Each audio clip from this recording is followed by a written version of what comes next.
This video is intended purely to communicate information in accordance with the right of free speech. Any advice given is a suggestion, and anyone seeking such advice should consult a competent professional. All statements made in this video are my own honest opinion, and they do not represent any other person or body. As such, sharing matters covered in this video is in public interest.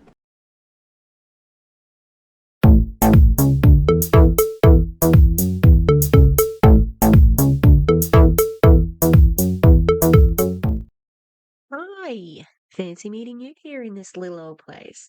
I'm Tish, and this is Echo Echo. Obviously, I'm still not home. I was supposed to be driving home right now. I'm sparkly. But I had enough money to book another hotel because I want to go to IKEA and get a new bed. I'm excited about that. I'm going tomorrow morning.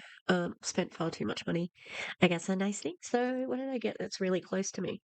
Ooh, this is exciting. New tarot deck. New tarot deck. Alert. Are you ready? Look at it.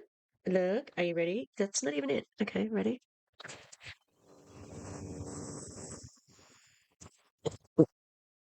Kind of annoying after a while, but you know. So it uses bones instead of wands and crystals instead of, because it's got cups and daggers instead of swords. So I think crystals are pentacles. It's very simple. I'll show you. Oh, Massacre of Cups. Hang on, it's not focusing for me. That's pretty cool.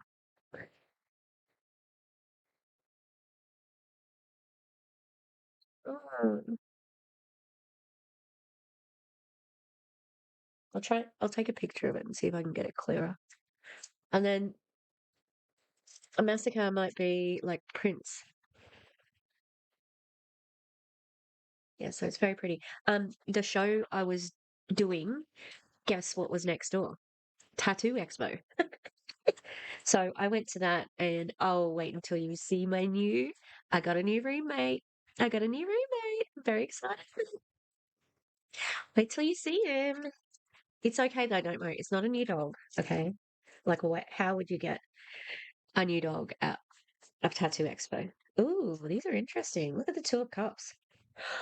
Do you think that's referencing Two Girls, One Cup? I don't know. Do you want me to do an anti-MLM video? Sure, she says. Sure. Oh, it's got the haunting. It's got the haunting and the massacre. They must be the like the kings and queens and stuff. But what does we I picked a card, Massacre of Cups. Let's read it. What's it say? Picked us a card, everybody. It sounds bad. Cups, cups, cups, cups, cups. There is it. Also, it goes terror, nightmare, haunting, and massacre. Ooh, it's the last one. It says, the Massacre of Cups is the master of its emotions, allowing space for the entire spectrum without letting the feelings take over. Allow yourself to feel everything that comes, but make sure your heart is not the only force at the helm. When you're feeling attacked, don't react out of anger. Find the time to articulate your feelings before responding. If that speaks to you, um, why not? And I like that it's like the elixir is kind of sitting there, so you can take it or leave it. But then it's pretty, like it's very balanced. It feels like a really balanced card. So look, I don't do anything special. That's just basic, like analysis of space and shape and etc. All right, so here we are. Sorry, long intro. It's the name of my autobiography. Long intro. Um, we are catching back up with Kylie X Stevenson. How you going, love? Um, P.S. Haven't heard anything about getting sued for defamation. Uh, so that will be really interesting if it comes up because I'm not shutting up. This is just my opinion. This whole thing is my opinion. Like, come on now. Um, yeah. So whatever I say, you know, I could I could be wrong. I don't think I am, but that's also my opinion. You know. Uh, the other thing I spent way too much money on is skincare. Look at this toucher, water, and oh my god, I'm so excited about this. product, which I just dropped. Glow recipe. Woo. I've been using the Glow Recipe spray, and I like it. And I think it's finally time to get this sorted out. Okay, so Kylie has been. Oh, she's a gem. She's winning friends. Okay, so there's this group, no page on Facebook called Batshit Crazy Cookers. I don't know, like they kind of like. I think it's a reference to being like when things are effed up. Oh, who am I? JJ Siwa. Never effed around. Sorry, now that's stuck in your head. P.S. New pods out. Check them out. Luckily, I listened to one of them that I edited. Ooh. And there was a big, it was like 10 minutes of silence. And yeah, thankfully we caught it before anyone really listened to it and fixed it. Thank you, Val. Um, I was really fuming because I was at the building. I'm out of practice for city driving, and I was at the building where I needed to be. And I took half an hour to get into it. Anyway, uh, and I sent her this voicemail saying, hey, the pod has like 10 minutes of silence in it. Can you fix it before I and it started off very polite and then ended with me like swearing. Anyway, so Batshit Crazy Cookers has this fantastic sauce, a vexatious litigant. Love your work. If you're watching, send me some emails. I know I have approached this person because they have chef's kiss sauces. And they just want to work out how they can give me content anonymously. So, um, I might talk to DC, and so which is fine. And I would never, if people don't want me to tell the source, I don't do that. Uh, and yeah, and then I've got another source. Oh, I can't remember if that source is said I'm allowed to speak about him, so I'm just not going to. Um, who always keeps an eye on them for me, and you know who you are. We're buddies. We're going to take him down together. Uh, yeah. She cued me onto this thing that Kylie said. So we're going to watch it. Oh, have we got internet? This is this computer. And we're also going to watch this video, which I know Aaron reacted to, but I wanted to react to it because I heard some things on here that I hadn't heard before. Oh, yeah. Okay. So this is the one that I saw the other day. And it's really unpleasant. And the people at the batshit crazy cookers page, the commenters were brutal. Now, I'm not going to completely sign off on the batshit crazy cookers because they do have ad hominem attacks. It's not okay by me.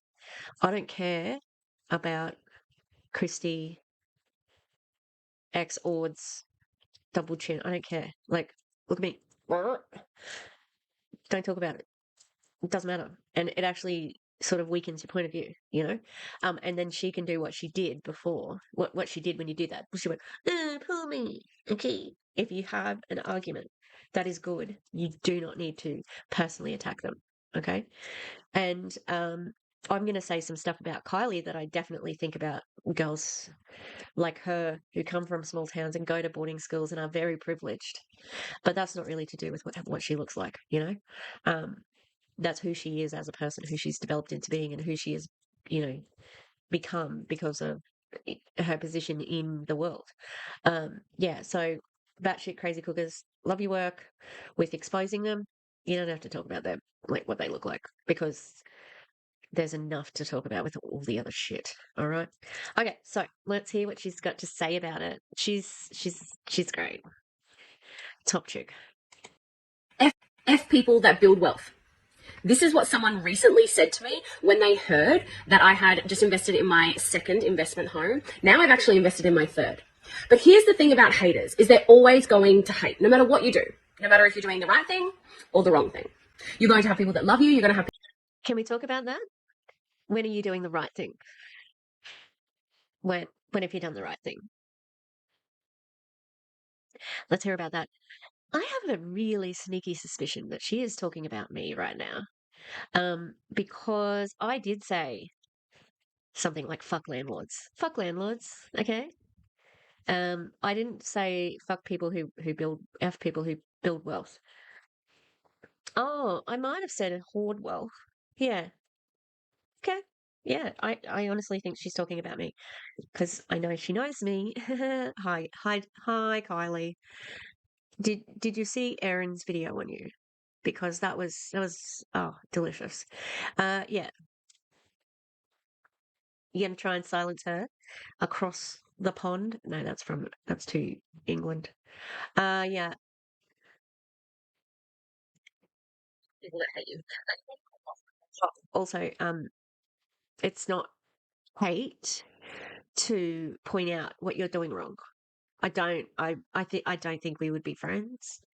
I think that I would dislike you if we were in the same small town community, and I bet you there are some people who would love to have a chat with me about you. Uh, the people who aren't in your Kangan cult. That's my opinion, that it's a cult. Okay. Yeah. But even if whether I dislike you or not, uh, that actually doesn't change the facts of what you do. Yeah, it doesn't change what I do. It doesn't change what you do. The people that aren't able to create wealth are only able to have the things that they have because of the people that take risks and do create wealth. I don't think you understand how economics works because it's just not how the world is run. It is not just wealth creators and poor people and non-wealth creators. Like, it's just not like that. The people that are having to rent homes are only able to rent because there's people that are willing to take the risk to invest into investor homes, right? They rent because they can't afford to buy because they've been priced out of the market by people like you who are investing and companies and overseas, businesses and things like that. And because we do have such thing as the poverty cycle, and not understanding that shows your ass as not understanding how, again, economics works and how class is affected by that. Okay, so it's not like a charity that you're doing for us all here, the renters. And I have housing provided for me. I do rent. And my town, where I rent, has a bust boom economy because it is an industry town. So when things are cooking, good cooking, a house, the same house could be $700 when it's booming and $200 when it's busting, right? Because they want teachers to be able to stay there, but maybe not necessarily live there because we have such things as country service where you go to the country and a lot of people do their university in major cities. And then Queensland's a gigantic state, it's, gosh, it's way bigger than California. Yeah, it's huge. So often you have to live away and then you can earn points to get transfers and go back to where you want to go. So you might not want to buy there, right? And so when they go back to the city, some dickhead who wants to diversify their portfolio or use negative gearing uh, has bought the houses in the area that they want to live, and they've moved away and they come back and they're priced out of the market. Yeah, there are a variety of reasons why people rent, and it's not just because uh, of people like you. Okay, Savior? White Savior complex much there? Able to rent them out. There is only jobs because of people that are willing and ready to take risks to create jobs for those people that are not ready to take risks and create wealth for themselves. Are you like this fucking? This is my own opinion. She's not very smart. I'm sorry. No, I'm not really, but not very smart. Explain teaching then. Explain how teaching is a job that somebody has to take a risk to employ somebody who doesn't want to take a risk. That does not work in that situation. And heaps of professions are like that. It's not just employees, all right, who want a safe little job, who don't want to be the boss. It's not just bosses and employees. That's the what you're talking about. Um, and I think that's her talking down to her audience as well, because I am pretty sure that even though she's not very smart, in my opinion, she's the smartest person in the rooms that she's in, and that is on purpose, because then she's the smart one and they look up to it and they get her advice and they follow what she says because she says shit like this and they believe her. And she is wrong, in my opinion. Yeah. I think that to simplify it is that's directly, this isn't about me calling her a wealth hoarder or whatever. This is about uh, quietening her team. You don't want to be like, you want to be a risk taker. That's how it's FOMO, it's, it's manipulation. It's all the things, all the things. I'm just like, damn. So when you have such a negative mindset around creating wealth, you're never going to be able to obtain it yourself. Hang on, what did she say? When I don't want to, something, people who don't, I don't have to take a risk. Oh, somebody with a negative mindset. So when you have such a negative mindset around creating wealth, you're never going to be able to obtain it yourself. I don't have to take risks to create wealth for me. I have a really stable job. Like, I'm sorry what you think about teaching, but I made 6 figures last financial year. Okay? Like, I'm doing well. I just got out of debt, actually. Congrats to me. Pats on the back. I've been in a Part 9 debt agreement, which is the step before you go bankrupt. So I didn't go bankrupt, consolidated all my debts, and I fucking paid that off this week. Okay? On my salary. Did it take some time? Yep. But guess what? I don't have to answer to anyone. All right. And what can I do now that I've paid that off? I'm going to save up to buy land and a tiny house and a tiny extra bit for so I can have storage and something for the dogs. Okay. As an employee and still having, I mean, I haven't had much time this week because I'm an arts teacher and I've been putting on a show. And that's something I love to do. It feeds my soul. And did I get paid for it? It was voluntary, but it's also like I went out on the floor. They did, because it's the 20th year of this concert that we were doing. They did a teacher thank you, and we went to the stage and waved. I'm going to put out a little video because I took some video footage of me going out, not my face, like of me from as if you're me. Um, and today, the Minister for Education for Queensland was in the audience. She's technically my boss, and yeah, like I'm in the same rooms as like I'm not limited by that. And it's an honor to be seen to be doing these things. And it's going to help my career in the future. It's something I can put on my resume, unlike Enagic. Okay. And they paid TRS, which is, oh, what does TRS stand for? Replacement something? It's like supervising, like temporary supervising something. They paid for someone to replace me. And then I still get paid my salary. So technically I did get paid. Yeah. So you can talk shit on professions, careers, all you like, but I am proud to have a career. Actually, the first time I did a walk on with the 10th year, 10 years ago.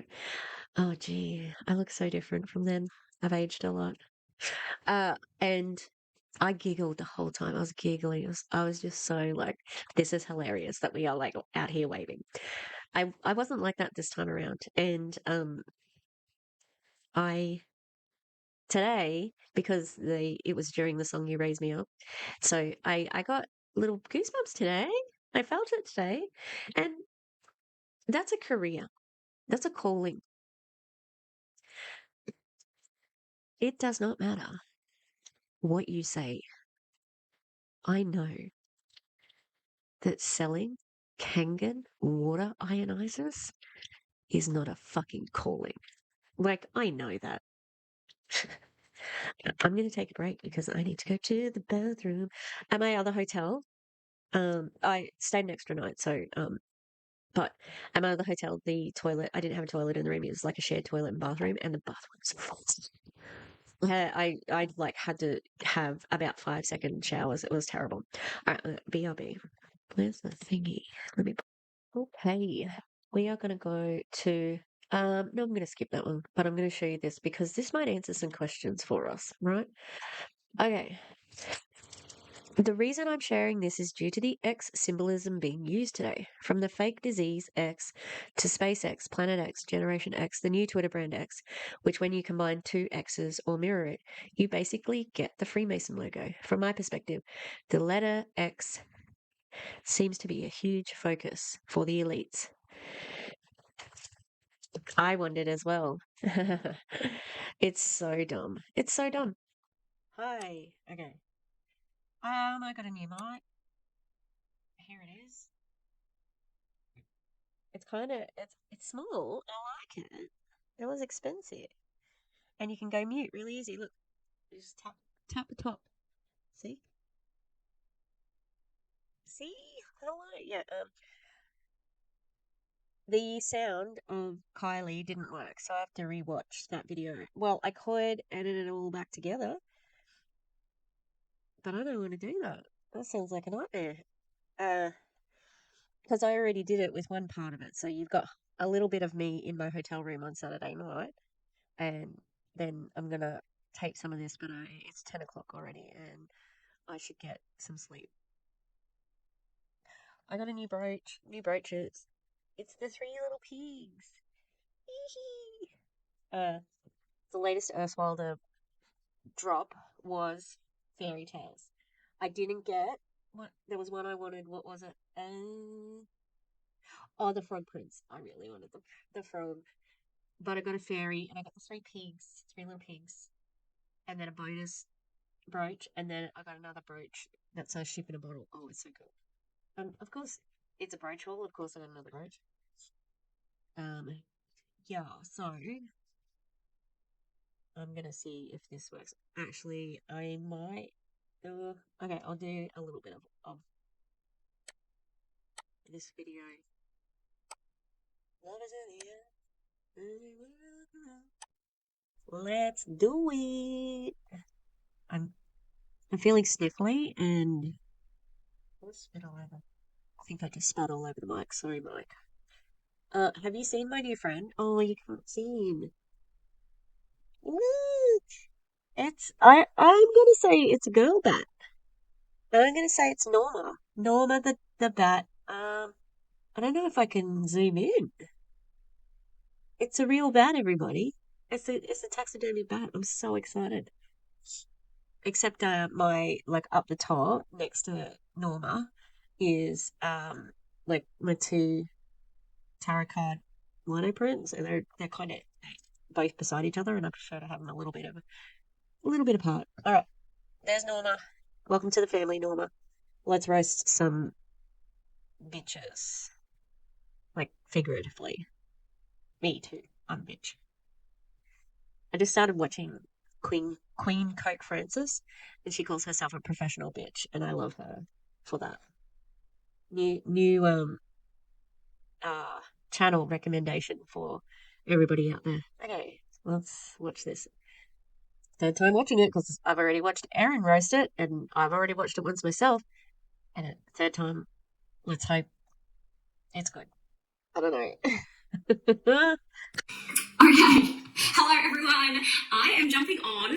I also need to check the sound for this because the sound of that's what the problem was with the last one. Like it was recorded really weirdly. So I am going to turn it down a smidge because it's so loud, but we'll see. And hopefully the lighting is not too bad. I know the angle is terrible, but it's all bad, girl. Like the framing.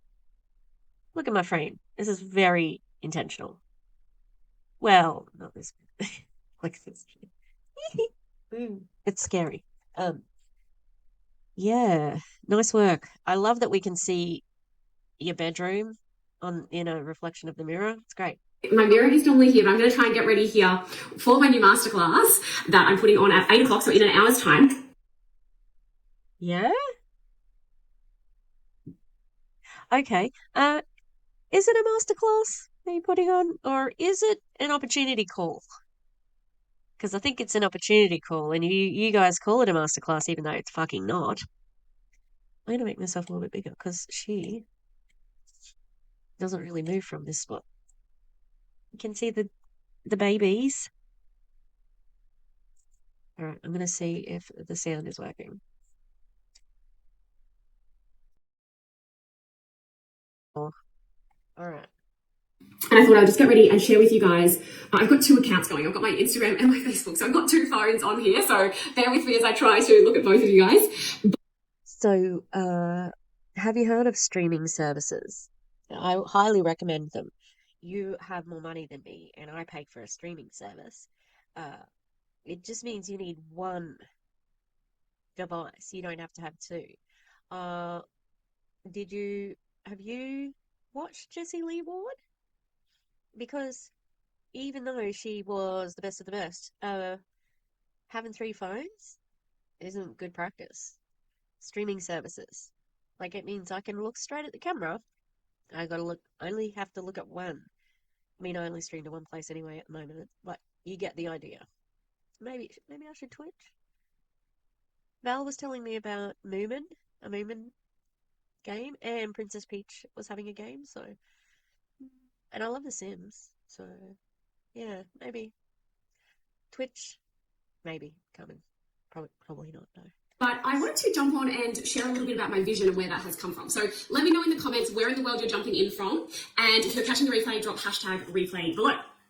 So I've never done this whole get ready with me thing. I'm not a makeup gal at all. So how interesting then. Why are you doing a get ready with me? Because I was really surprised that she did one. Like it sort of has come out of nowhere. Like, why would you suddenly be doing a get ready with me?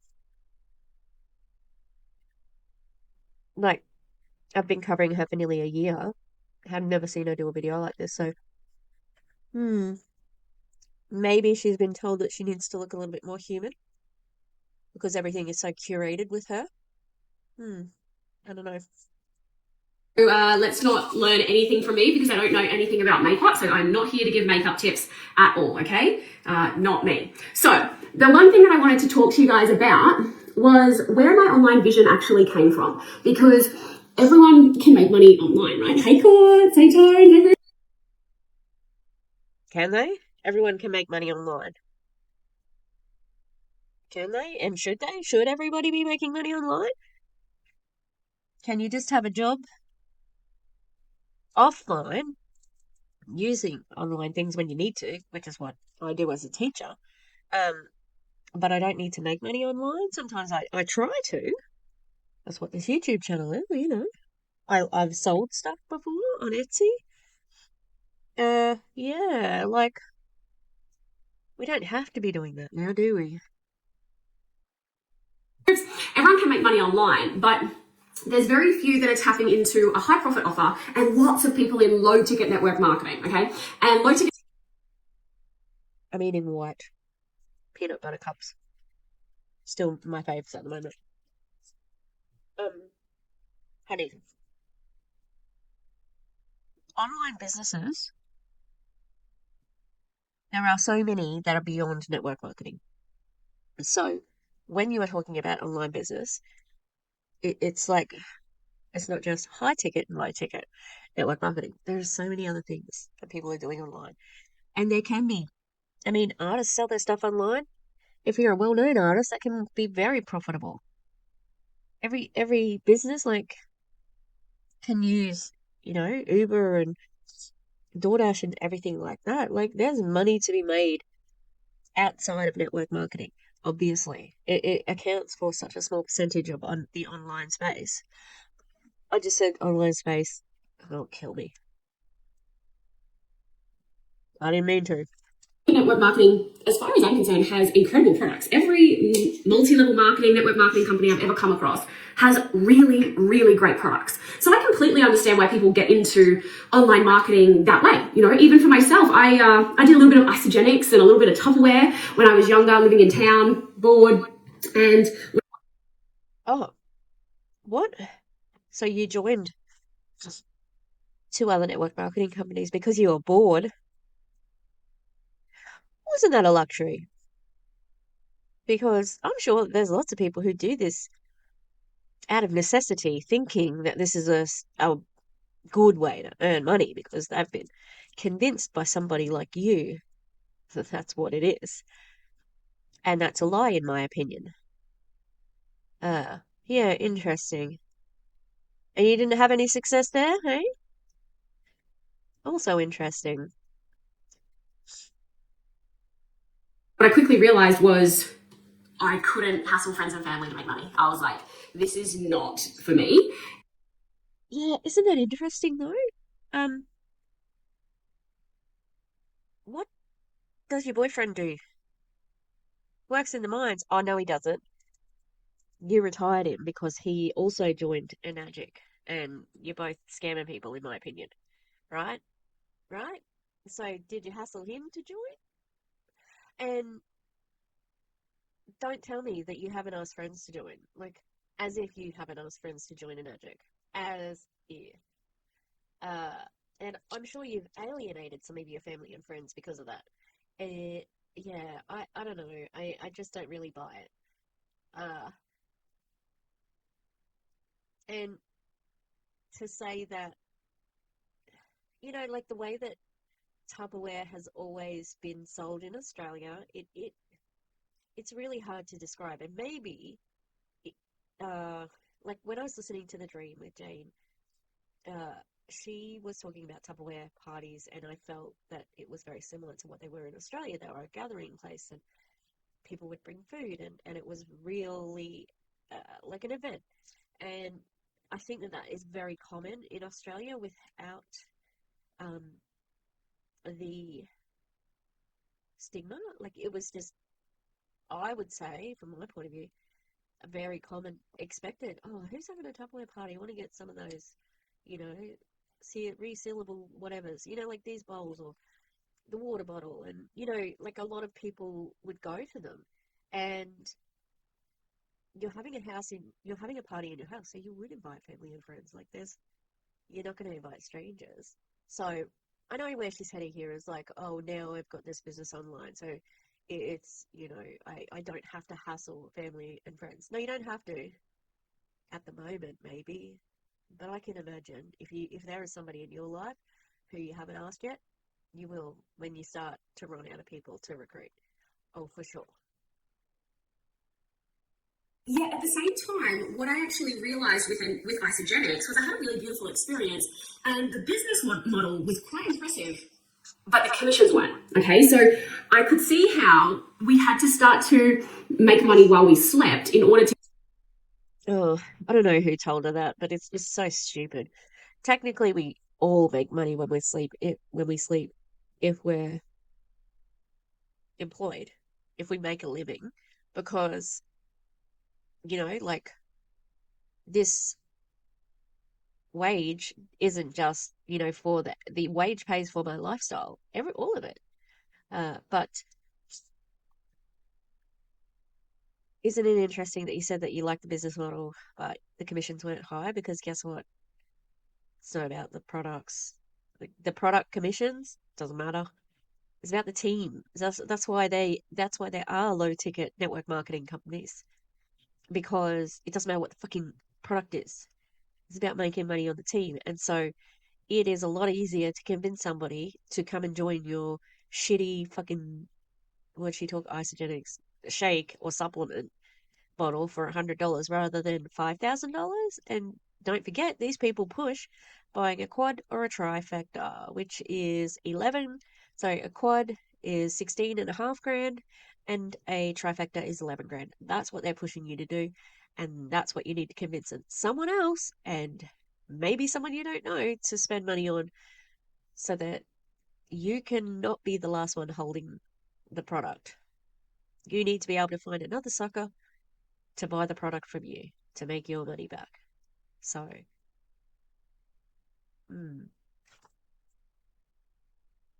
get ahead. So Isogenics was really the thing that made me go, oh, working online, network marketing, that kind of thing is a really powerful way to make money. but I was a hard no because hassling friends and family was just not something that I was prepared to do. And so I basically just never really thought that I could do it. And I wasn't making good money. You know, I made a couple $100 here or there and a couple $100 a month. And apparently, And guess what? If you are making a couple of $100 a month, that's better than average, because 99% of people make nothing or lose money. So consider yourself lucky for that. I need to like sniff really hard. in low ticket network marketing, that's actually not too bad. But for me, I'm thinking this is a lot of work for a couple $100. Like, Yeah, interesting. It wasn't a lot of work for a couple $100, because you haven't got a team yet, right? That's what the secret is. That's what you hadn't worked out yet. Okay. so I pretty much gave it away. I never had any mentors really or any like guidance or support around anything like that. But then I started working for myself as a Bowen therapist when I was 20. Also, anyone know who Kylie's upline was? Because that was a bit of a kick in the face to whoever her Isogenics upline was, or Tupperware upline. If anyone wants to dish any dirt on Kylie here, my inbox is always open for that. And I did that because when I was 18, I broke my shoulder. You guys can see a nice big scar here. Yep, nice and dirty. And I broke my shoulder when I was 18, which led me to realize that I could get into the entrepreneurial journey myself. And so I started to do that and think, That's interesting. How did breaking your shoulder help you to realize that you could get into the entrepreneurial journey? What exactly about breaking your shoulder got you into it? Because she's not going to explain it, but it is interesting. think that, okay, cool, well, this will be really fun. I'll do this, I'll be able to make a go of it. It's a bit niche down. And I didn't know any Bowen therapists at the Hang on. time, and I thought that was really powerful because I was like, oh yeah, I'll be able to jump into that and do that. Listen to the way she talks about this. This is something that she said she had an entrepreneurial moment of opening this Bowen therapy place and thinking that this is the way to success. She does not speak about it like she has any interest, passion, excitement for that profession. It's a very matter of fact, it's very cold and shallow, you know? There's just nothing to it. Like, there's no passion. Even though you all have been with me through this journey of teaching the last few years, you know that as tough as it's been, that when I talk about what I do and the good times and the positives, that it lights a fire inside me. You know, like there's nothing else that I think that I can do, you know? It's so bizarre because I was never a good student. Yeah, it's just like that's meaningful work. That is like the shit. I love it. And to her, it was like, oh, I thought I could do this because I wanted money and I think I could do that for people. She's just got like there's no heart in it. That's what I'm saying. And I moved home and I opened my clinic, and little did I know that when I moved home, there was actually 3 human Bowen therapists, and there was 2 equine Bowen therapists, including myself. 2 equine with myself and 3 human with myself. Well, wow. That really sucks, doesn't it? Did you do any market research on that? Because I heard, like you just say, that you didn't realize there were these. I thought you lived in a small town to not know about the existing Bowen therapists for people and horses. How curious. Sounds like a pile of shit. And I live in a town of like 5,000 people, right? And there was freaking 5 Bowen therapists. no massage therapists, no chiropractors, but hey, $5 therapists, right? And so I was like, oh my God, it's so funny when you've put all, like, I don't know how much money she put to this. She never says. But, putting money towards something that actually didn't work out for you. But it doesn't matter much because you'll always fall on your feet because of your father. Yeah? Exhausting, to be honest. Like, to hear them talk about so flippantly about one, going into business, and two, just being douche. God, what am I talking about? Oh, bow and therapy. Yeah, maybe if you had I don't know, like I said, done some market research, you might have known all this shit and saved yourself some heartache there. Because just because you had a sore shoulder doesn't mean that you're going to get clients, I've said too many times, haven't I?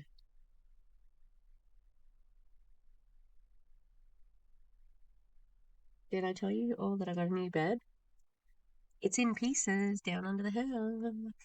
And I went to IKEA yesterday to buy the bed. And it was, I made a mistake and I got two bed frames. And the guy at the front counter was like, "Oh, you got two bed frames." And I'm like, "No, I haven't. I got this and another." And he goes, "No, you got the like two bed frames. Look here." Okay, I'm gonna stop there. I'm too tired. See you tomorrow. It's the day after. Guess what I got? I got pie. I'm so excited. Haven't had pie in over a week because I thought the hotel I booked had an oven, like a kitchen, but it didn't. So I had no pie. And I went to the dentist today and I finally got that front tooth filled. I'm so happy. I can't see it clearly. Yay! I've hated that for so long. Like, I am so vain. I probably think this song is about me. I'm so vain. I learned from Kylie. All right. I've got a big show in about 2 weeks' time and I need to write it. And I need to make a really impressive costume. Can she do it? Yes. okay, this is interesting. And so I was working part-time in disability services to actually make up my income. And then I stumbled across high ticket affiliate marketing. And at first I was like, network marketing has some friends and family. I'm like, I'm out. It's not for me. I'm not interested. But then when I realized, I watched a masterclass similar to the one I'm actually going to do tonight. Okay. Just So,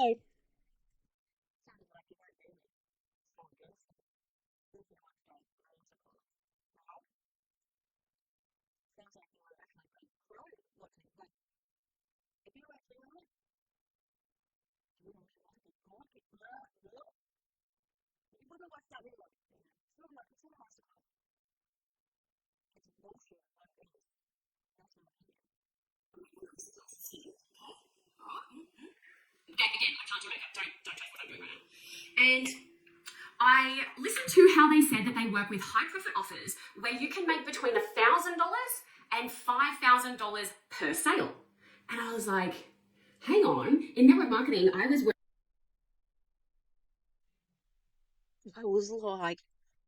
hang on. I'm not buying it. I don't believe you. I think that you were pretty okay with it as soon as you're like, oh yeah, okay, this makes sense now. Yes, you get a lot in commission, but you have to convince people to buy something, one, that they don't need, and two, that's thousands of dollars. It doesn't sound easier, right? But that's not the point. Again, it's not about the product. working for like $25 commissions. And then I was like, how are these people making $5,000 commissions? That's wild. And I was like, that sounds pretty cool. And then they went on to say that we could market globally. So you never ever had to reach out to friends and family, and you would simply be taught how to have clients and people all around the world come to you and say, Everybody can do that, Kylie. Everybody in network marketing actually does it now. Have you heard of the internet? Yeah, everybody's doing it globally. But don't tell me that your immediate network wasn't the first people who you tried to recruit. Hey, I want more information. Like, what do I do here? Again, don't take makeup tips from me because I don't know how to do my makeup. And so I was like, this really intrigued me because I saw the network marketing business model as something that could work, but I really didn't think that you could make money out of it. A bitch pressed mute. So, you thought that you couldn't make money from network marketing, you say, right? Then what'd you do? Surely. Surely you wouldn't want to put any time into anything that was not going to have any, like assured money. Because if we've learnt anything about Kylie in all this time, she loves money. She's very, very attached to money. That is what she's interested in. So, yeah, I kind of don't believe you. I kind of thought that you were desperate, really, because after you did no market research on your Bowen therapy, you didn't give it a go anywhere else. You just went to Magic. Look at it, it worked out for her.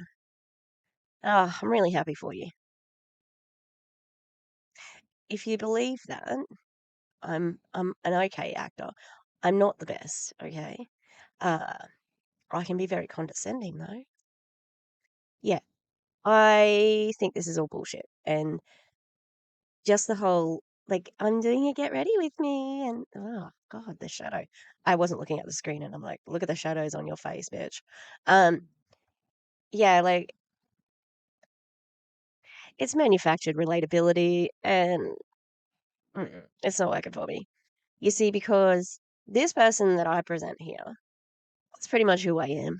I've heard people say, like, like you don't know your favorite YouTubers, especially after people like Cody Ko and I am Alex and those sorts of people have been exposed as being groomers and abusive. And, just like you don't know your favorite YouTubers. This is who I am, you know. I might be a little bit more shy in real life, but I think that like if I was to meet somebody like in real life like Clowntown, it would be just exactly as it is, online because we are authentically ourselves with each other. So, like I think that is a genuine relationship. Uh yeah, no, this is me. Kind of cunty, kind of rough, but smart. Funny. Shut up, you fucking idiot. Okay, you get the idea. Anyway, um, this is not authentic, and it reeks of just, a little bit of desperation, really, because, like I said, I think she's trying to portray this, like, person who is not like that ruthless person who was presented in the news article about her. But she ends up just really exposing who she is even more in this one. The money, the elitism, the classism, the arrogance, all of that. And all of that is my opinion. Which, I don't know. I don't know any millionaires from low ticket network marketing. I know that there are definitely some out there. I just don't know any. And so, isn't that interesting? Why do you think that is? So, whoever recruited you was obviously a dud, right? And you have managed to find Christy and Clint, who are ruthless. They have no ethics and morals, and that's just my opinion. And you yourself have no ethics and morals, in my opinion, as well. So, this is your opportunity that you made it work. Some people get to where you are and say, oh, I don't like this. I don't like how I feel because I know where my money is coming from desperate people with their last hope and their last dollars that you've convinced them to spend or go into debt for. There are probably thousands, maybe millions of millionaires on low ticket network marketing, as you call it. Guess what? The statistics are the same, Kylie. There are the same amount of millionaires. at other companies, as there are of yours, because they're all the fucking same, right? I was like, we're working with a high profit offer. If we're making up to $5,000 per sale, well, maybe this could work. And if I don't have to hassle friends and family and I can market globally, this could actually be something that works long term. This is bad acting. Like, she's saying it like this is spontaneous. No, she's thought about this. So I was thinking that, oh, this is going to be a much better offer because I don't have to hassle friends and family. Pain point, okay? That's what someone is making an excuse for that she's heard before. So she knows that she has to say this to, make you not worry about that. Well, oh, but Kylie, I don't want to hassle family and friends. Well, you don't have to, okay? Oh, Kylie, I don't have that big a network. It's okay on Facebook. We can advertise. P.S. You can't. You're not supposed to be selling MLMs anywhere on Meta, right? So every objection she is dealing with in this speech. This isn't a get ready with me. This is a manipulation, in my opinion. Because if we are then not ever having to hassle friends and family, all we have to do is build a personal brand and show up as ourselves, or show up as doing terrible makeup, like me, because I can't do makeup. Okay, we're learning that, aren't we? I don't care. I think this is an act too. I don't know. I've seen her look pretty in photos before. Like, she gets glammed up.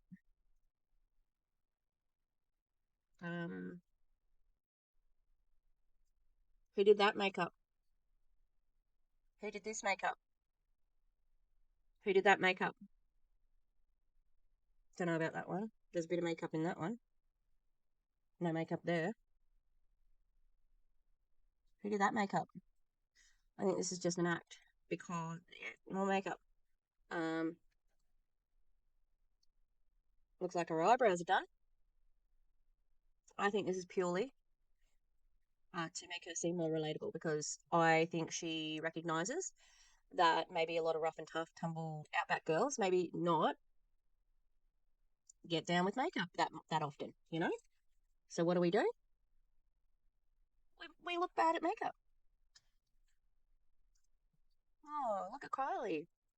I really relate to her because I also can't do makeup. But then I could make money and people could reach out to me and be like, yo, what are you doing to make $15,000 quarterly bonuses? Tell me more. What are you doing making ridiculous income claims? Tell me more so I can tell on you to compliance. Your own compliance says you're not allowed to make income claims like that. Now, Rebecca Elfemia, hey gum, girl. She made a post, and I am going to report on it somewhere, that she doesn't make income claims because they're not claims. They are facts. I'm sorry. She's not very smart. We know that it's a fact that you get that much money, Rebecca. Okay, it's all right. We believe you. All right. The problem is why you can't say that is because you can recruit people based upon that fact. And then when people don't earn that money, they are disappointed because they've been misled by you, right? So that's why you're not allowed to say it. Not because it's not fucking true. God, she is pathetic. My opinion, of course. And I could then share a 40-minute masterclass with them that maybe I was on or maybe I wasn't. And I could be spending $5 or $10 a day to have these people reaching out to me. And I was like, this makes sense. Because if I'm not reaching out to people that aren't interested, people that are now interested in making money online are going to be reaching out to me. Therefore, I'm having conversations with people that are genuinely wanting to buy from me. Yeah, the thing about that, though, what are you selling? Because I've seen the people in your organization's ads, right? And they sell this bullshit. I think I have one, actually. Can't find it, but yeah, I've seen them. They're just like the clickbaitiest shit. They genuinely are wanting to learn a skill set. Well, maybe, just maybe, that this can work. And so I knew in my soul that I was someone that was not going to work for someone else for the rest of my life. ever. Like I just knew that from like the time I was 10 years old. Let me know in the comments if you just know or knew as a kid that you were an entrepreneur. You had the key rings or the lemonade stands or the Lemonade stand in Australia? This makes me think that she possibly stole this story because that seems very American, right? So is it possible that she's heard this story before and she's just sort of co-opting it? Highly possible. And could she also have put it in ChatGPT? Yes, because guess what? ChatGPT, for those who don't know, I asked it to help me write selection criteria for a job, and it was all American spelling, so I had to change it. And also, it was basically just giving sentence structure, and then you had to put your own examples, So that's what makes me think it could be something like that. So, yeah, a little bit sus. Also, tell me you're probably like ridiculously spoiled without telling me, right? Because I know that type of student. Kylie's old and like young enough, right? That I could have been her teacher. And I know just the type of student she would have been. Yeah. Somebody who doesn't like being told what to do. Yeah. Spoiled brat? Question mark? and crafts things that you sold for 50 cents, or you'd go out and pick from the walnut tree and sell a bag for $5. Like whatever you did, like let me know in the comments if that was you as a kid, because that was me. And I knew yes, of course, yes. Also, aren't you rich? Like you come from a rich family? You've said that your father? I don't know if she said it yet, sorry. A millionaire? Yeah. Of course you're not going to work for anybody. You're basically like guaranteed a position at like on the farm, you know? And I knew that I wasn't going to be an employee. And so when I found traditional business can be hard, and finding clients can be hard, and there's no education around how to find clients. And There's no education for business. Really? Have you checked out a Bachelor of Business? Bachelor of Accounting? Something like that? What about,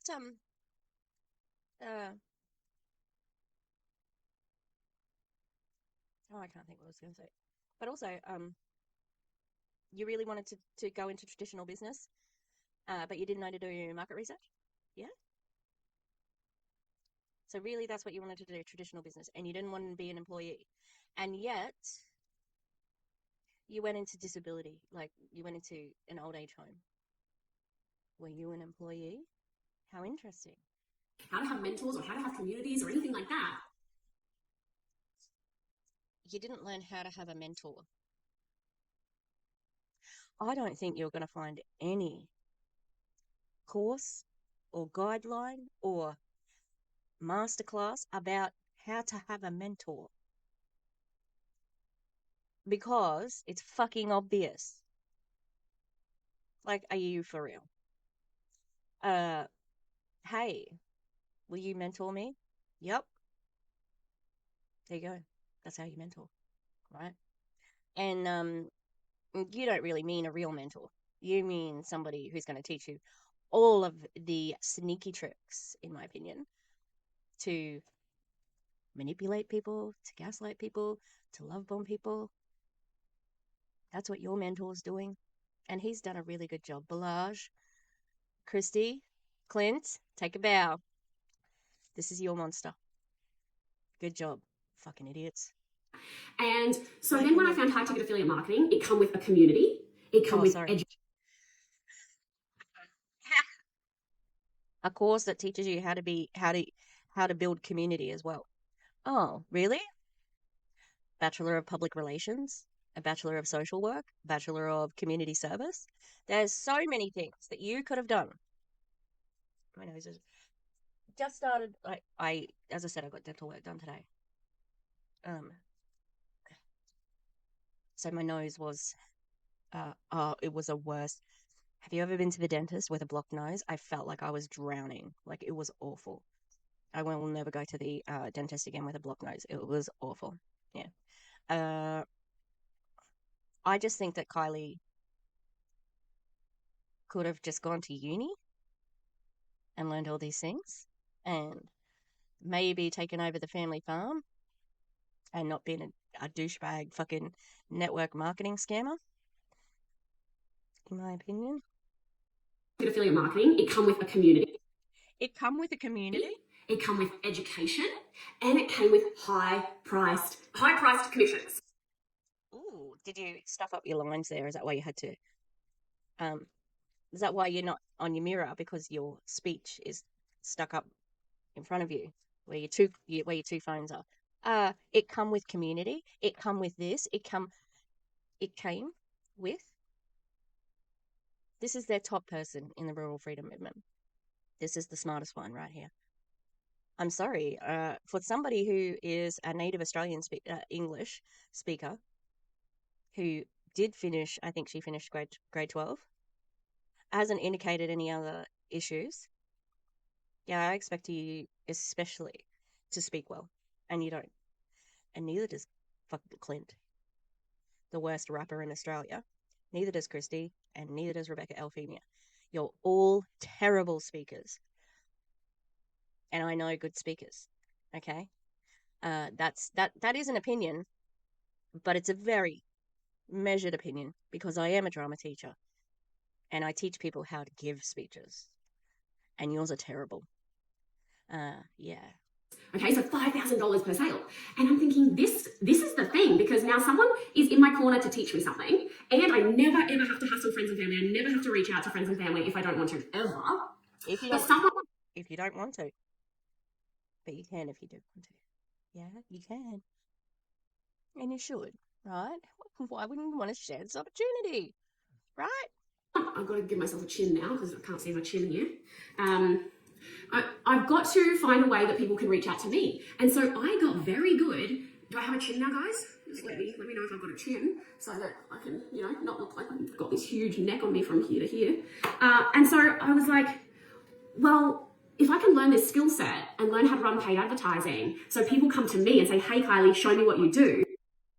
And I will tell you how to run a fucking ad and do this. Also, it's very easy to run a Facebook ad. Like, you don't have to learn that. Anyone can do that. Like, fuck. I could make a real go of this. And if I could do this globally, what's my ceiling? Like, I have no ceiling. And so I got started in the online space, and I quickly... No. You became a network marketer. You weren't starting in the online space. Your ceiling is that it's a scam. So, and you're going to reach saturation point in Australia.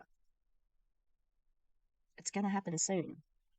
And I was thinking, it makes me mad that these selfish douchebag people are so rich. But guess what? They're really cocky, and they're really, evidently, from joining an MLM, they don't make good decisions.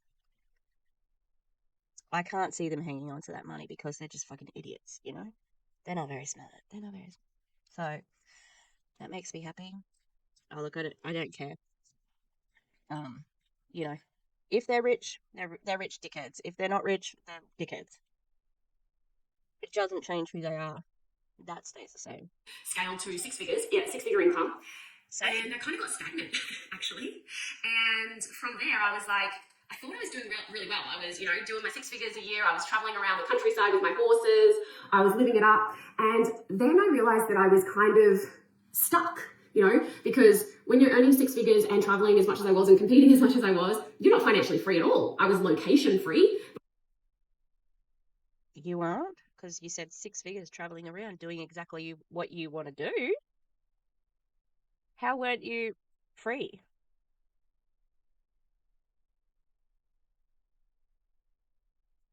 A really itchy back of my throat, sorry. I think what she means here is that maybe she wasn't saving anything, and it looked like it could go away at any time, which is true about all network marketing companies, and especially at the moment.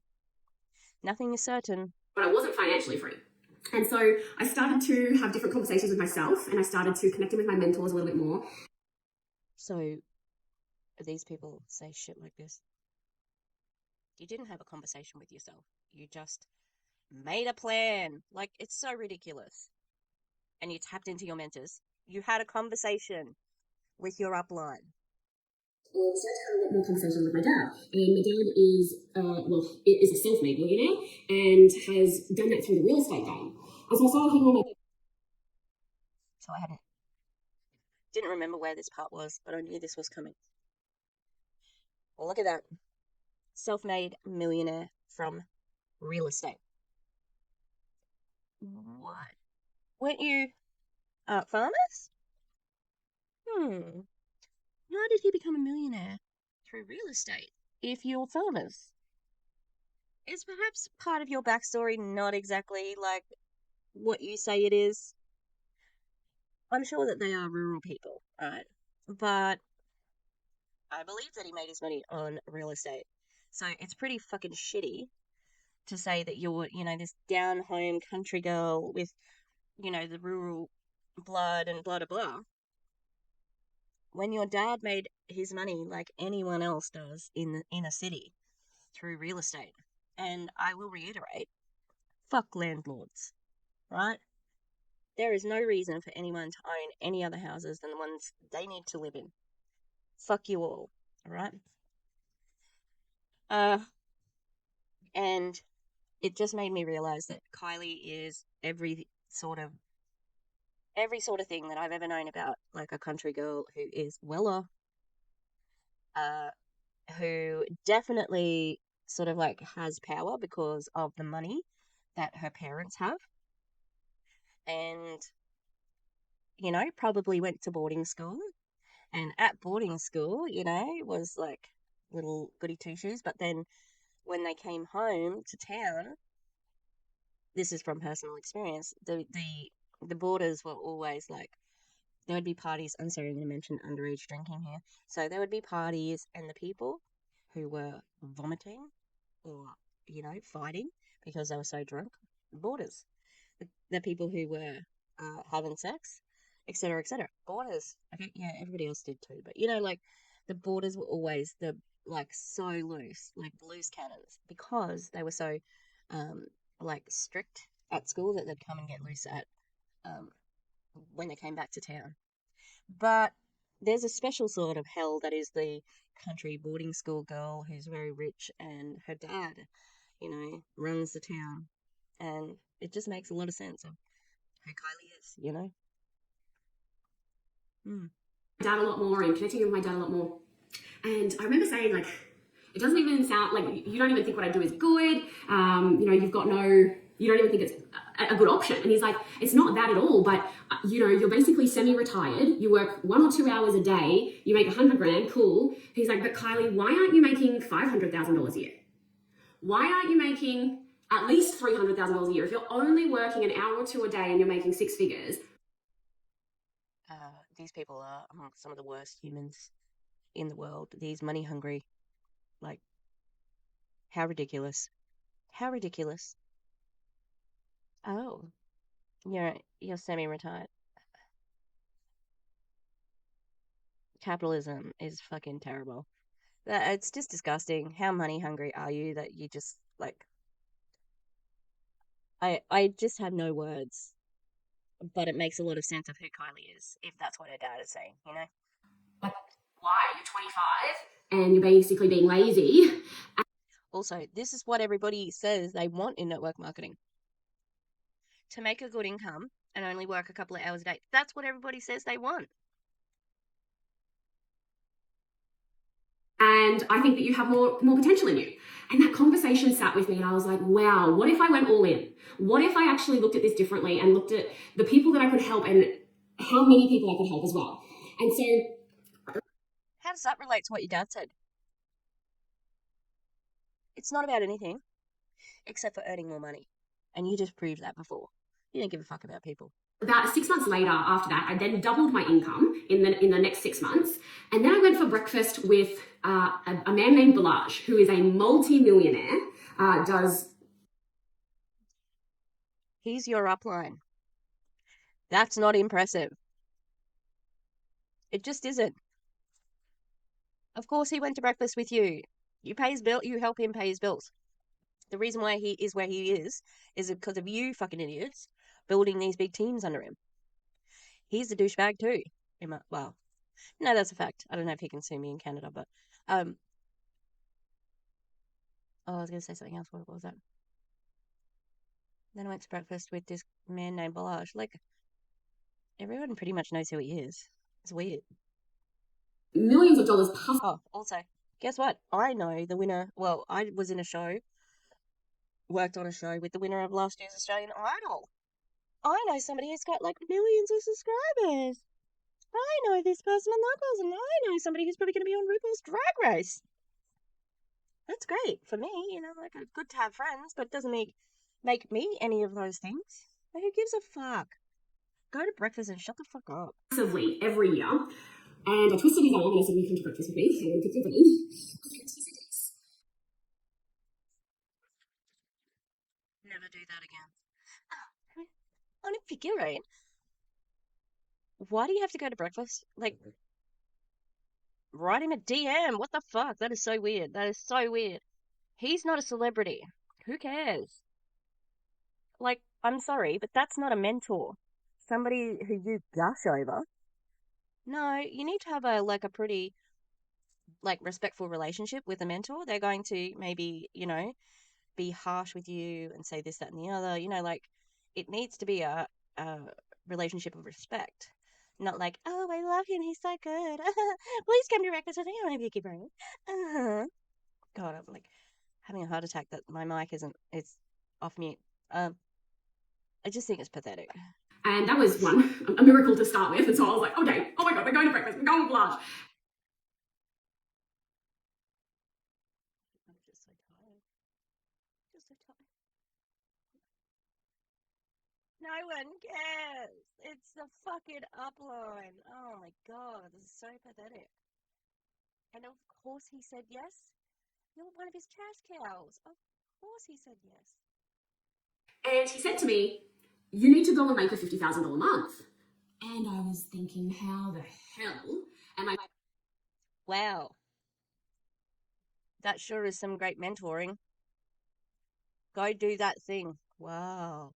Really good. Good advice. I'm going to go do that thing. Oh my God. Mentor of the year. Meant to make $50,000 in a month. Like, that to me was just beyond wild. And so I came back with some excuses and lots of ego, and I was like, oh, I don't know if I can do that, blah, blah, blah. Anyway, I went away from that breakfast and I was like, we're just going to crush it. We're going to do this. I'm going to help all these people. So did he tell you how to do it? Because it doesn't sound like it. Did he come up with a blueprint for that plan? What you were going to do? That's what a mentor would do, you would think. Doesn't matter, Balaj wins either way. Because even if you don't have a $50,000 a month, and she did, doesn't matter to him. He's still going to make a lot of money off you because you're going to be trying to make that. I'm going to skyrocket my income and I'm going to help everyone else make $100,000 a year, and I'm going to try and make $500,000 a year. And the thing with the network marketing industry, direct sales industry, we aren't after a quick buck, right? Like, we don't just want your sale. We want to see you win. She said it. We don't just want your sale. No, you want their soul. You want everything from them. And you can say you want them to win. It's good if they do. It doesn't matter if they don't, though. Because you're just going to say whatever you need to say to keep them in. Oh, one more, let's stick it out together. Let's do this.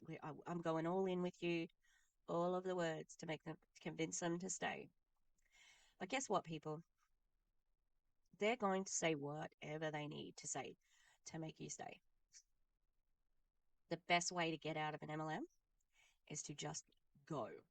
Don't say a word to anyone. Put in your resignation to the company. Cancel your auto ship. Leave all the chats and then leave all the groups and get the fuck out of there. Get out without losing so much money. and hopefully not losing relationships, because that can happen and does happen.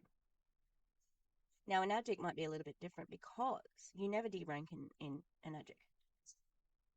So that means you can pick the business up after putting it down for a while. So they kind of don't do the excommunication thing as much as other companies do. They definitely like to keep their options open.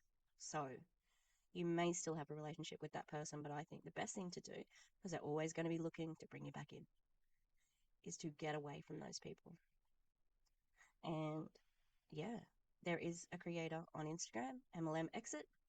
She has made a fantastic website for people who are trying to deconstruct from MLMs, because they are commercial cults and can be so harmful, you know. And so anytime that someone comes to me and says, oh, it's a pyramid scheme and all the money just goes to the top, that's bullshit. Like, it actually doesn't, because the only time we make more money is if our team is winning. That means they're making money, Kylie. And I don't think you described that properly. So a pyramid scheme. Oh, maybe she's talking about me too here, because I got that TikTok that talks about the flow of the money. Sweetheart, the money, right, comes from the bottom and it flows to the top. So you've got all these people at the bottom all paying the $5,000, right, for, let's just say they're just getting 1K, K8, right, and then it goes there and up and up and up. And there's a little bit of money for each person, right? That's the nature of the business. When a normal business, like with the CEO, C-suite, money starts up here, right? Lots. And it gets divvied out and out and out. And so you see, lots of people are getting paid down this bottom. But in an MLM, not many people at the top, right? I'm looking straight at her and I should be looking at the camera. Like she's here, like, fucking hell, Kylie, get your shit together. Stop ripping off farmers. So, yeah, wrong. You're wrong. She said something else. What was it? We make more money is if our team is winning, right? So we don't want you just to like come in and make a sale and make us money one time. We don't want that. I'd rather say no to people, right? Do you want any examples of that? Because I'd like to see somebody that you've said no to. I want people to come into this business and crush their own financial goals, crush their own personal goals, because then in turn, that's how I also make success.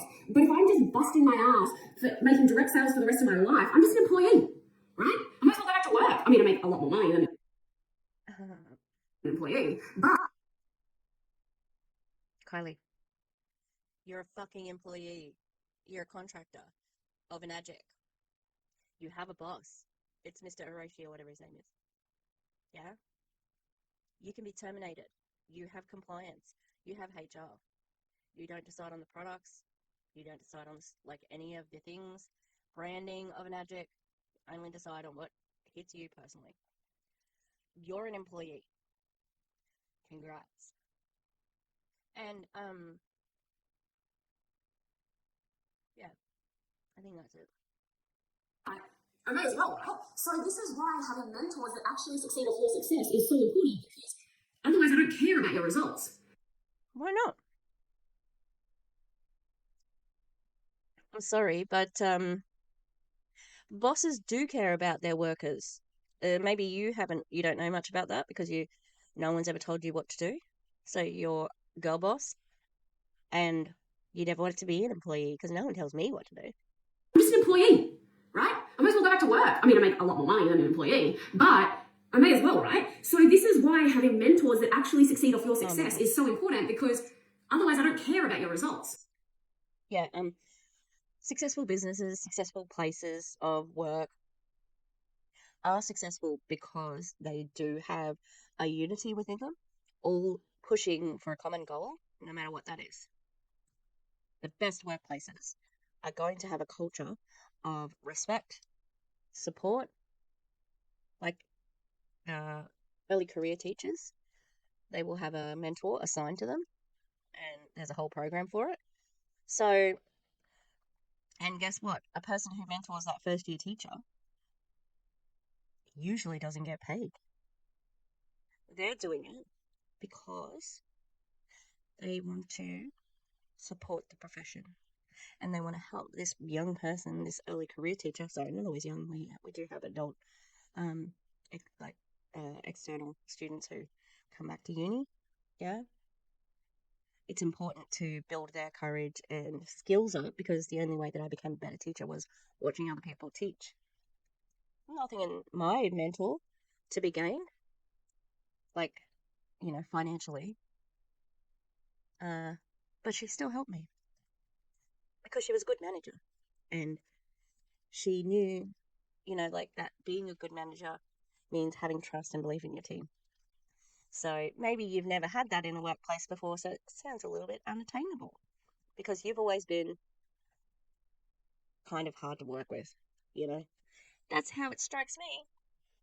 But my results are also dependent on your results, which means that I'm going to be in your corner and do whatever it takes to see you succeed, right? So this is where my vision come from in the online space, was because...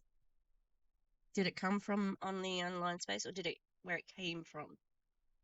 Again, this is the best person in their organization. In a job, sometimes they don't care if you do any good. They just want you to get your minimum wage paycheck and out the door you go on a Friday afternoon. I'm going to finish eating this crust and then I'll be finished my pie. Oh, my baby. That's my baby. That's my soulmate dog. Dot. On Instagram this week, Savvy writes books and Jen from Funday Fridays, they've both lost their dogs in the last week or so. Like their best friend dogs, Chewy and Elvis.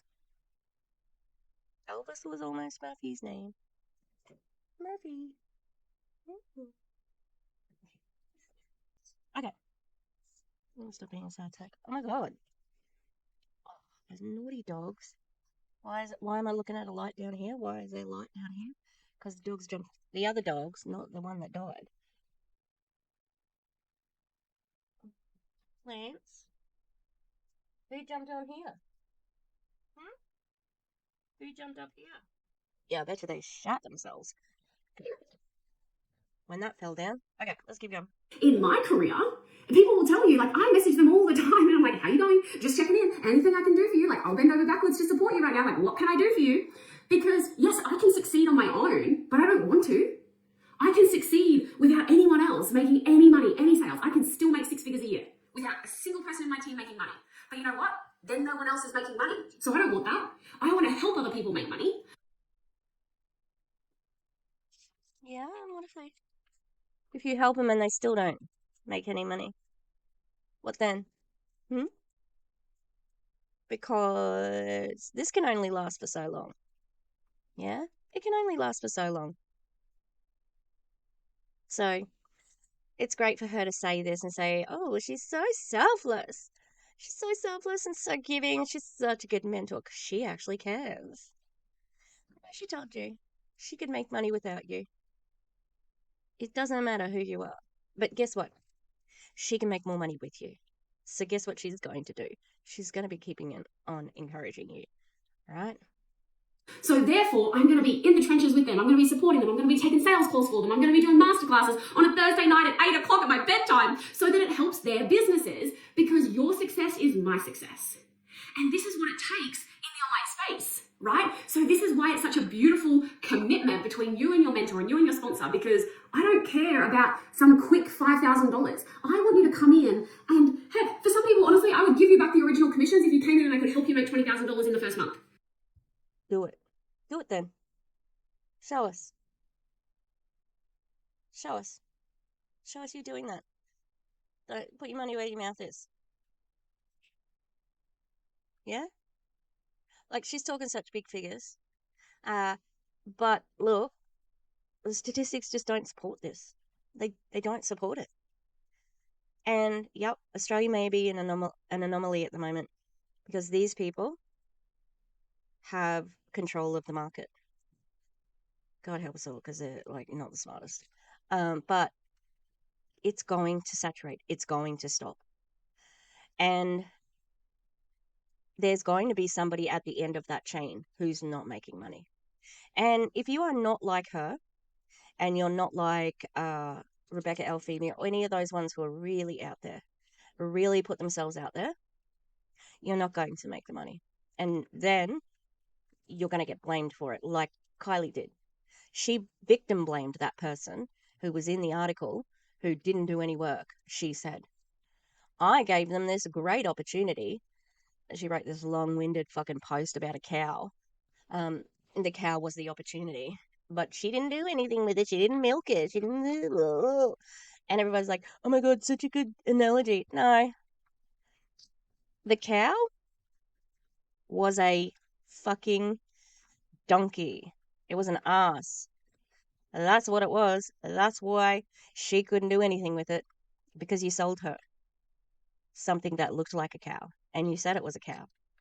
It wasn't a fucking cow. Yeah, you want to go with that? Let's go with that, hey?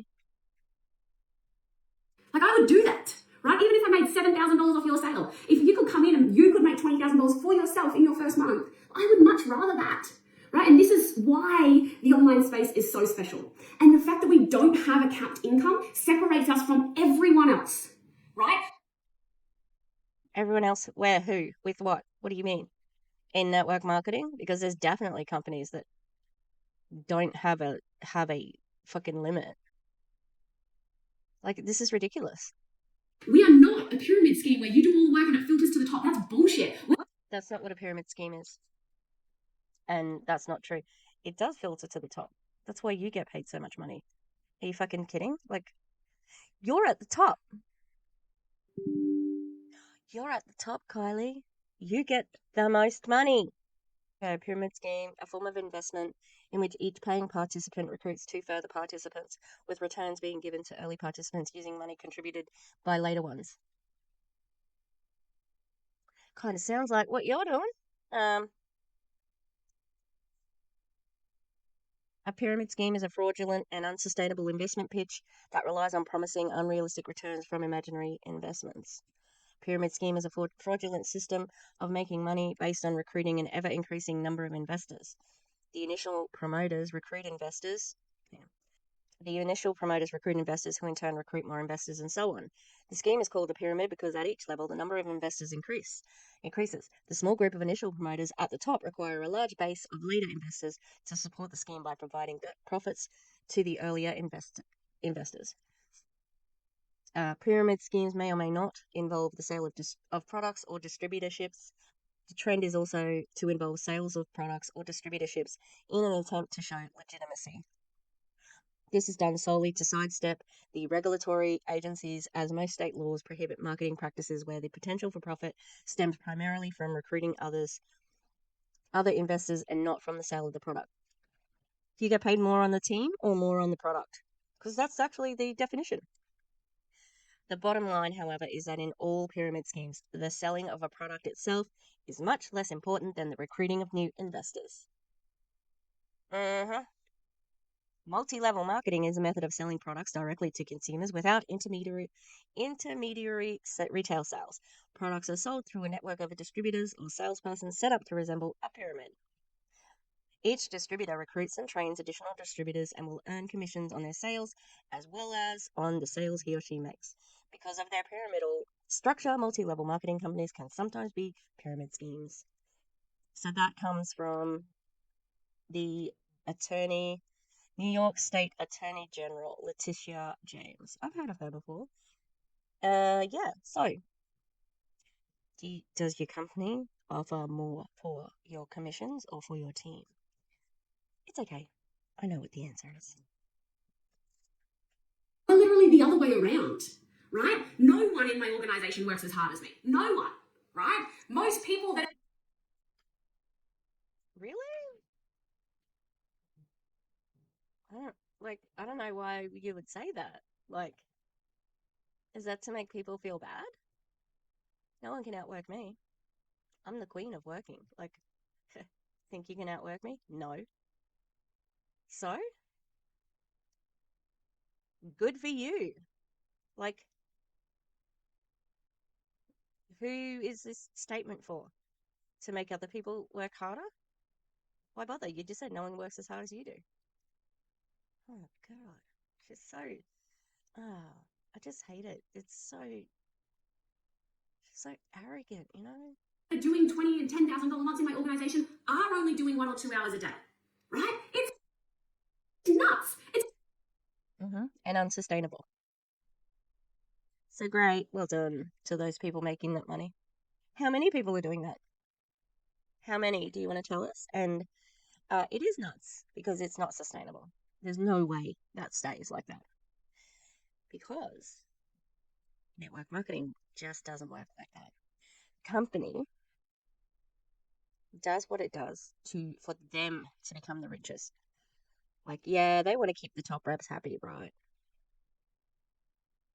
But they'll often lose like. It's freaking awesome, but it's nuts, right? And also, like, you can't promise that. You shouldn't be making these income promises. It's outrageous. And it is freaking nuts. But this is what the online space has given us. This is what network marketing gives us. This is what high ticket sales give us. But the problem is most people get started in network marketing with low profit offers, with every month they go back to zero and they de-rank, which that gives me anxiety. Why? You're not in that company. You don't have de-ranking. Who cares? Couldn't even imagine. Whoa. Whew, makes me lightheaded. Oh, that's a pain point. I just realized it. Yeah, yep. So we need to mention about like those other companies having this thing. Oh God, wouldn't want to be in one of those companies, you know? So that's for other people to say, oh, you should get out of your current company and come to my company. But what happens if we actually found a business model that you didn't have to reach out to friends and family? What if you found a business model that could pay you up to $5,000 per sale? And what if you had a business model that could run on automation? So that when you go away with your family for 2 weeks at a time, you could have 15 leads reaching out to you every week, or 50 leads reaching out to you every week saying, hey, I want more information. And how many other people are getting those leads? I'd like to know that. Because if everybody is paying the same money and they're all getting the same leads, I'd say that would be fairly problematic, but she's not going to explain it now because she doesn't have to. And then it's up to you on how much you work and how much you don't. But if you want to go all in and you want to quadruple your income like I did from $100,000 a year to tripling that, quadrupling that. Yeah, it's just that easy. Just decide, oh, I'm deciding to have a little, got my brain, like have a little, I'd like to have $3 million in the bank. Let's see how my decision goes. Okay, it didn't work, but I'll just believe in myself and maybe it will work. You can do that in a year. You just change your mind. Literally, that's all I did. I just changed my mind. And I said, 6 figures isn't enough anymore. I need multi-6 figures. Let's go. And I went to work. But my vision came and that energy shifted when I really started to focus on my organization winning. Because when I started, I was 23 and all I wanted to do was make $20,000 months. I didn't care. I just wanted to make $20,000 months, right? I didn't know what that took. I didn't know how to make that happen. Now, the more people that I help make $20,000 months, the more money that I make, right? So if I wasn't to help anyone, I then have to bust my ass, work my guts out, and I feel shit about it. Whereas if now I feel really good.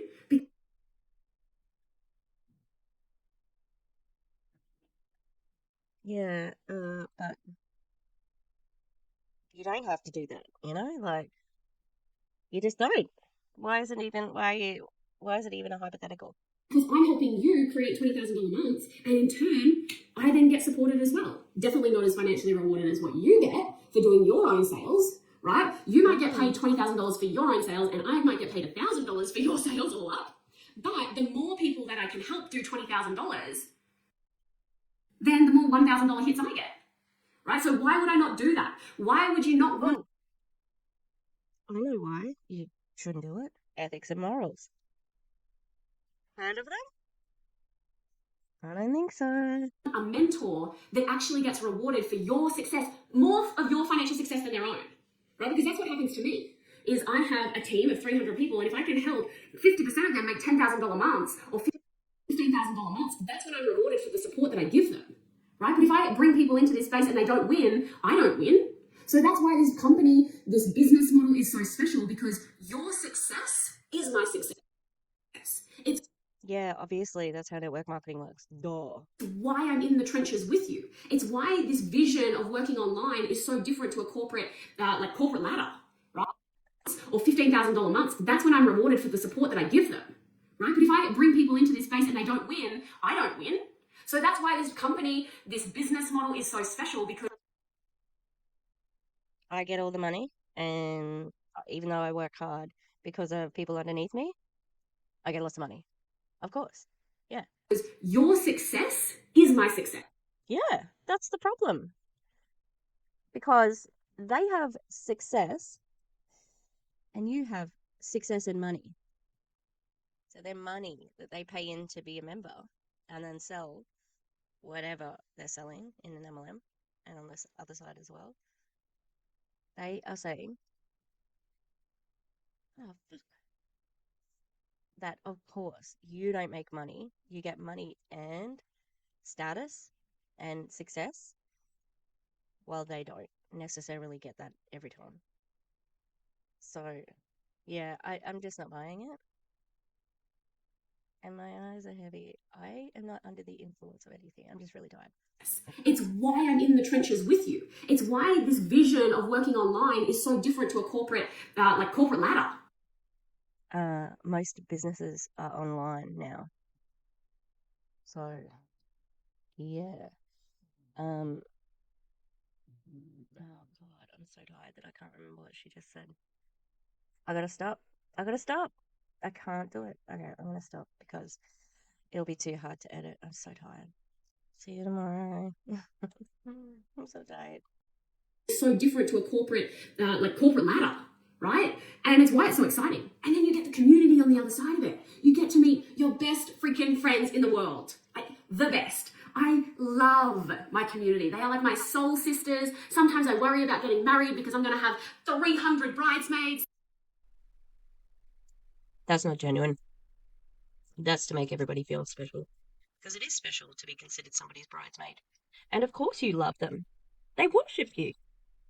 They tell you you're the best all the time. They worship you. You are their leader, their cult leader, in my opinion. Right? Oh, sorry. To intro the... Oh, it's probably better that it didn't work. But I've had the worst day of my life today. It was really bad. I got abused by a student and was threatened, and yeah, it was really bad. Anyway, not feeling unsafe in my job. Woo!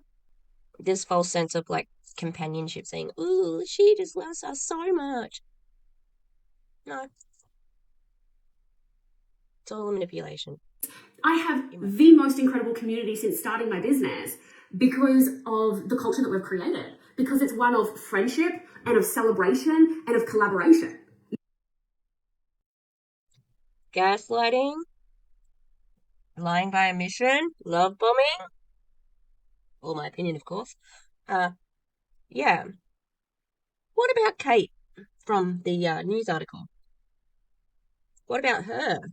She was in your community, but you didn't really like what she had to say about it, right? So because she's not sucking up to you and giving you compliments and saying you're not the best, the greatest thing ever, fuck her, right? It's all conditional, and anyone in her business could be cut off as quickly. And it is what it is, but these videos are like a warning. They are for people who might be thinking about joining. Now, might somebody deconstruct? Maybe, but I very much doubt it. They are so indoctrinated into worshipping this person that they just will believe and do whatever she says.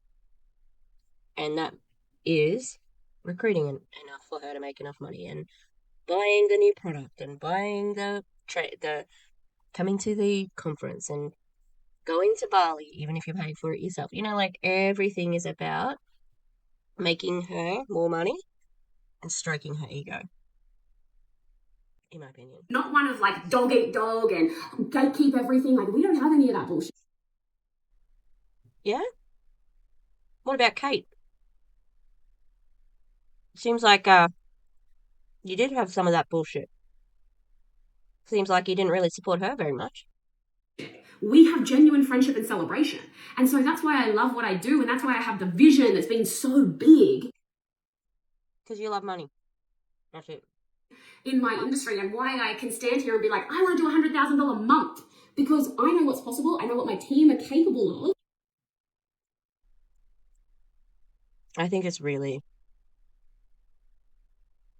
quite evil to be waving $100,000 a month in front of people's noses. For most people in her organization, that's life-changing. 1 month of 100K. But you can't get that because you don't work as hard as her, you see? But also, she depends on the team to help her do that. She can't do it without the team. It's as simple as that. Obviously, she's a good salesperson. She's selling the shitty water ionizers, but her technique is love bombing and selling you on the community, not the product. I'm wheezy. I don't think I have an asthma pop-up, and it hurts to cough. I've got like the creative generation post-show flu because I was around 2,000 children last week. My head hurts and I want to go to bed, but I've got to finish this stupid fucking thing. And I believe in them. Imagine having someone in your corner that just genuinely believes in you every day, that breathes belief into you, that knows that you can do it, that knows you can do it more than you can do it. Imagine having that person in your corner every day. Do you know they can do it, or do you tell them to do it and they have to do it? Genuine question. But I think that you're probably not the only person who believes in them. You know? You're not the only one. It's so ridiculous that you're going to position yourself as like, I'm the only one that believes in you. It's me. No one else believes in you like I do. That's really manipulative, in my opinion. And so that's where my vision came from, was because I didn't have to believe in myself. I just had to believe in other people. And of course I can believe in other people. I will be your biggest cheerleader. I will be the person that you need at 5 a.m. in the morning or 12 o'clock at night. Really? Because Kate did ask you for help. Seems like she didn't receive it. You know? Isn't that a little bit weird? When you are saying this right now? Did I say before that I hate that she's waving this $100,000 around in front of people? I think I started saying it, and then I don't know if I finished that point. But the point is that she can earn $100,000, life-changing money for someone else. And I think it's evil to wave that in front of other people's faces. And I think that she's doing it on purpose to make them believe that they can do it. Like, knowing full well they probably won't. Some may, right? Some might. But the odds are not in your favor in that one. I'm sorry. I wish network marketing was successful. I wish it. It would be fantastic for so many people, so many women. You know, succeeding in what they're doing, being able to fund their households, being able to do the things that they want to do without checking in with a husband. All right, let's keep going. I will always be in the trenches with my team, and I always have been. And that is what has separated me from so many other leaders, what has separated me to go out on my own with my own organization and create what we've created, and which is one of the most successful organizations in the country. It is, isn't it? It's real successful. You're really, really high profile there, Kylie. And that's why you were in the article. And I don't think that you created your own group because you wanted, to branch out or whatever. You specifically, in my opinion, created this group to take advantage of rural people. And I think that because the name of your group is the Rural Freedom Movement. And look at your, members. kind of a little bit different to Hippy Dippy, Christy and Clint. So it's just curious, you know? She is beyond ridiculous. And we are rocking it through paid social media advertising without ever having to hassle friends and family, without having to be slaves to our content and post 3 times a day every day. We have genuine automation. But you do post like every day. Nearly every day. And also, you are not supposed to advertise your MLM on Meta, okay? That brings leads to us, and it's because of the education I give my team, so that within 4 weeks of getting started in their businesses, they can have leads and sales coming to them. That's what I teach. That's why I'm passionate about what I do, and that's where my vision has come from. So let me get this right. You teach people how to set up Facebook ads. And that's it. That's it. I don't think that's the flex you think it is, honestly. This is something that you want in on. I'm going live. I need to go catch my breath now. I'm going live at 8 p.m. and I'm ready to share everything with you. I'm pulling back the curtain. I'm not going to hold anything back. I'm here to share with you exactly what it takes in the online space. Because most people know now. Like, the article really laid it out for you. And you draw back the curtain all the time. We see right through you. Well, I do. Your cult members don't, but that's not their fault either. They're indoctrinated to treat you like you are the best human in the world. And that is not accurate, in my opinion. What it looks like to get started, what it looks like to create your first $20,000 in the online space, what it looks like to get me as your mentor because I'm a freaking rock star. And if you want to get started in the online space, do your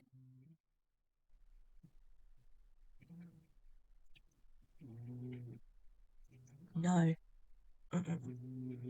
She's not a rock star. She's pathetic.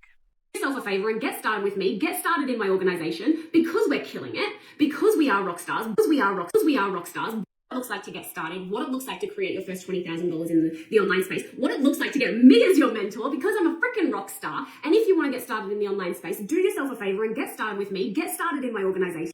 Oh, I didn't know. I was looking at the floof. I did not picture her with a white fluffy dog. You say you're a rural girl? Come on. You don't have a pig dog? You don't have a pity? Or a blue heeler? Or a working dog? And you're rural? You say you're a fifth generation farmer? With that white fluffy dog? It looks perfectly cute and lovely. Okay.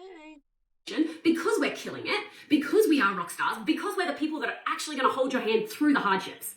Like, hand on heart, my organization will be there for you.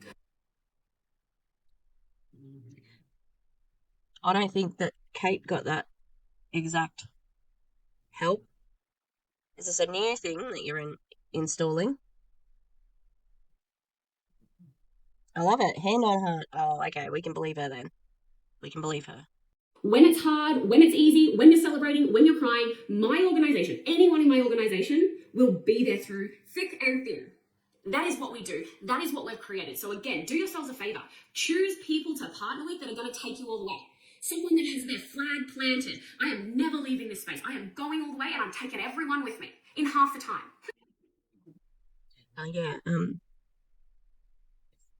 By having multiple accounts, Energic is so bizarre. They allow you to have more than one distributorship. It's so weird. And they also allow you to have a distributorship name as like a distributorship as a product. You can register the Ukon product, which is their turmeric product, as a distributor. It's so weird. Do you like the new bed? I think that bed is pretty big for just you.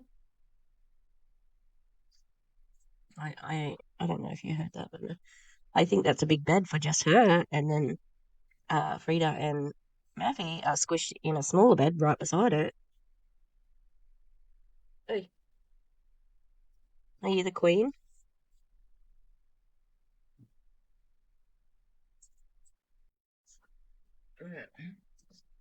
Nearly finished. It's taken me 6 years to almost. Yep. That's not how network marketing works. It doesn't work like that. You can't take everybody with you. 1% of people are successful at network marketing. That's it. And if someone else in your organization is successful, makes it less likely for the rest of them.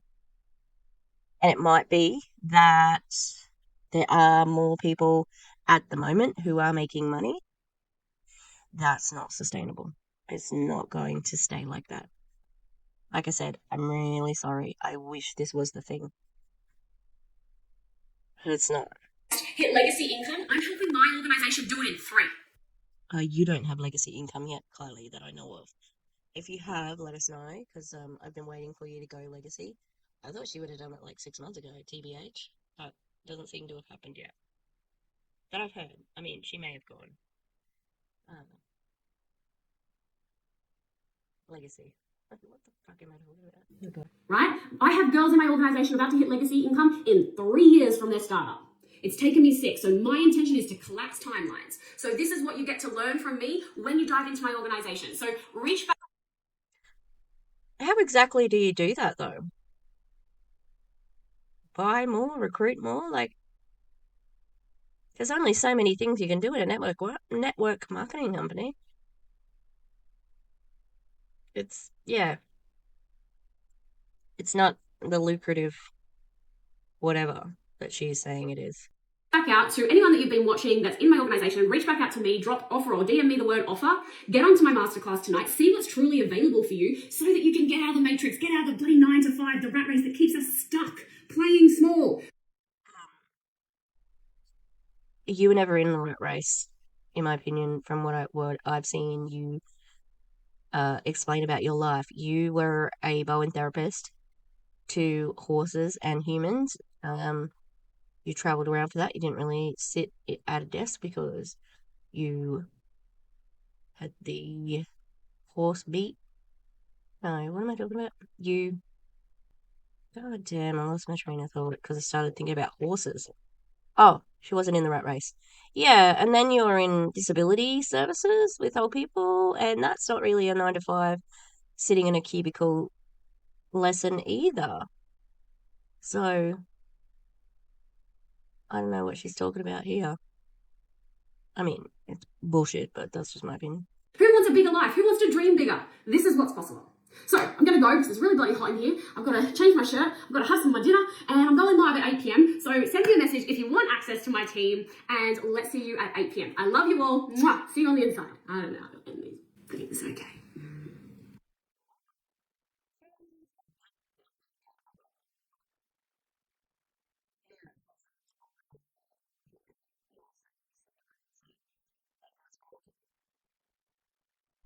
Yeah, that sounds culty, Kylie, when you say see it on the inside. But I sure am glad you didn't say what's keeping you so loyal to a life that's keeping you so stuck. I don't know. Something like that. There's a bunch of shit. Yeah. I think my brain is broken. Yeah, I'm glad to get to the end of this one. It was hellish because I already recorded it. But the sound was broken. All right.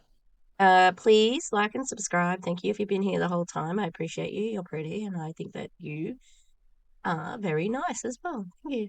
Thank you very much. I'm gonna eat my pie and then go to bed because I'm fucking tired. No, I'm sick. I'm not I'm tired, but I'm also sick. So, all right. I think my nose is running. Okay. Thanks, everybody. Take care. And I love you. No, I'm not really. I don't say that as a creator. I respect the hell out of you. That's better. Okay, bye.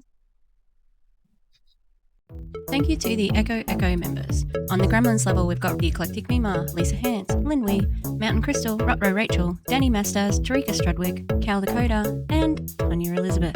On our Ghost level, we've got Demi, the Clowntown, and Katie Murph. Thanks, guys. Love you.